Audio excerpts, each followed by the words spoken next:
Welcome city भाई super guide. मेरा नाम है आकाश कुमार। जैसे कि आप जानते हैं सीयूटी एग्जाम के बाद यूनिवर्सिटी ऑफ दिल्ली का सबसे बड़ा बोलबाला देखा जाता है। बहुत सारे बच्चे यूनिवर्सिटी ऑफ दिल्ली के लिए अप्लाई करते हैं। इस यूनिवर्सिटी के कुछ अपने अलग सेट ऑफ रूल्स हैं, दूसरी यूनिवर्सिटीज की तरह अपनी अलग एडमिशन पॉलिसीज है। रिजेक्शन रेशियो भी बहुत ज्यादा है। और इसकी जब एडमिशन पॉलिसी की तरफ देखते हैं तो वहां पर डॉक्यूमेंट लिस्ट सबसे इंपॉर्टेंट निकल कर आती है। एक मैं एग्जांपल बता देता हूँ। लास्ट ईयर 3,06,699 बच्चों ने यूनिवर्सिटी ऑफ दिल्ली के लिए अप्लाई किया और उनमें से केवल 2,05,51 बच्चे ही एलिजिबल हो पाए थे यूनिवर्सिटी ऑफ दिल्ली के लिए। इतने सारा बच्चों को रिजेक्शन का सामना करना पड़ा। आप देख पा रहे हो कि कितना तगड़ा रिजेक्शन रेशियो है।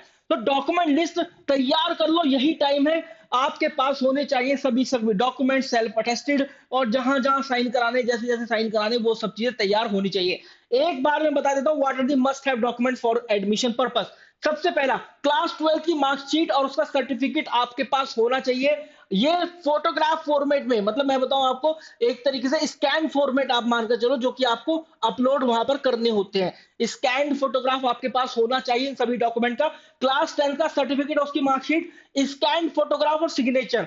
ऑल दो सीयूटी एग्जाम में जब आपने फॉर्म फिल किया होगा तो आपकी जितने भी पर्सनल डिटेल्स है ना, जो भी पर्सनल डिटेल्स है जो कभी भी चेंज नहीं हो सकती, उसको ये जो पोर्टल है यूनिवर्सिटी ऑफ दिल्ली का, जिसको एडमिशन पोर्टल बोलते हैं, CSS, common seat allocation system, ये ऑटोमेटिकली पिक कर लेता है। जैसे आप सीयूटी का एप्लीकेशन नंबर वहां पर डालते हैं, जैसे आपका एड्रेस, आपका फोन नंबर, आपका नाम, आपकी डेट ऑफ बर्थ, आपके पिताजी का नाम, ये सारी चीजें वहां से पिक कर लेगा। उसके अंदर फोटोग्राफ और सिग्नेचर भी होते हैं, तो ये होपफुली कर लेगा। लेकिन फिर भी आप अपने पास रखना फोटोग्राफ और सिग्नेचर।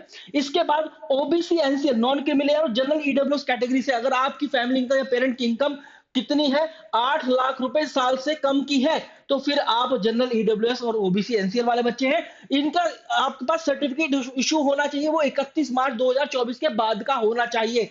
ये यूनिवर्सिटी ऑफ दिल्ली की अलग से शर्त है कि 31 मार्च 2024 के बाद का, मतलब जो अब फाइनेंशियल ईयर स्टार्ट हुआ है ना 1 अप्रैल 2024 से, उसका सर्टिफिकेट होना चाहिए। ध्यान दीजिएगा, फिर से बता रहा हूं, ऑल दी सर्टिफिकेट, चाहे वो ओबीसी एनसीएल है चाहे जनरल ईडब्ल्यूएस है, issued must be issued after 31 March 2024।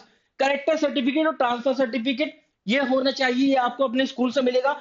Anti ragging certificate आपके पास होना चाहिए। ऑल तो ये डिमांड नहीं करती है कि आपको अपने डॉक्यूमेंट अपलोड करना है, ये आपके कॉलेज में भी जाकर फिल हो जाता है। लेकिन फिर भी दूसरी यूनिवर्सिटी जैसे बीबीएयू की बात करें, बाबा Saheb Bhimrao Ambedkar university, anti ragging certificate का उनके इंफॉर्मेशन बुलेटिन में एक अलग ही परफॉर्मा है, तो एंटी रैगिंग सर्टिफिकेट बनवा कर रख लेना।